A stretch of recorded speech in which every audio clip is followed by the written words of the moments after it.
राज्यात सध्या अन्न माफियांचे धाबेदार आणलेत. कुठे हजारो लिटर भेसळयुक्त दूध नष्ट केलं जातंय, तर कुठे करोडोंचा प्रतिबंधित गुटखा जप्त केला जातोय. हॉटेल असो वा रेस्टॉरंट, नियम मोडणाऱ्यांना थेट नोटीस मिळते.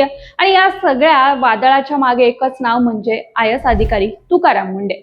काही महिन्यांपूर्वी लाचखोरी आणि भ्रष्टाचाराच्या आरोपांमुळे चर्चेत आलेल्या अन्न आणि औषध प्रशासन म्हणजेच एफडीए मध्ये अचानक एक मोठा बदल झाला. 25 मे रोजी राज्य सरकारने एक आदेश काढला आणि थेट तुकाराम मुंडेंकडे आयुक्त पदाची सूत्र सोपवली. मुंडेंनी पदभार हातात घेतला आणि पहिल्याच दिवसापासून भ्रष्टाचाराच्या मुळावर घाव घालायला सुरुवात केली. आज परिणाम आपल्या समोर आहे. संपूर्ण देशात त्यांच्या या धडाकेबाज मोहिमेची चर्चा सुरू आहे. याच दरम्यान तुकाराम मुंडेंनी एका मराठी वृत्तवाहिनीला मुलाखत दिली आणि तिथे त्यांना एक प्रश्न विचारण्यात आला, ज्याने सोशल मीडियावर खळबळ उडवून दिली.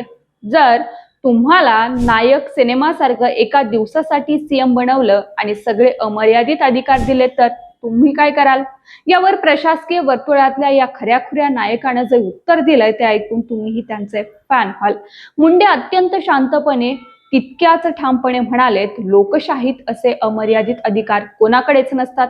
मी एक शासकीय कर्मचारी आहे आणि समाजाला वरच्या स्तरावर नेणं हेच माझं काम आहे. मला कोणताही रोल दिला तर तो मी प्रामाणिकपणे आणि पारदर्शकतेनेच कसा पार पाडायचा हे मला ठाऊक आहे. लोक मला नायक म्हणतात, त्या प्रेमाचा मी चांगल्या हेतून स्वीकार करतोय. पण मी एक शासकीय नोकर आहे आणि मला माझ्या मर्यादा पूर्ण माहीत आहेत. एकीकडे नियम मोडणाऱ्यांवर कायद्याचा बगडा उगारणारे आणि दुसरीकडे प्रसिद्धीच्या झुजात राहूनही पाय जमिनीवर असणारे तुकाराम मुंडे तुम्हाला कसे वाटतात?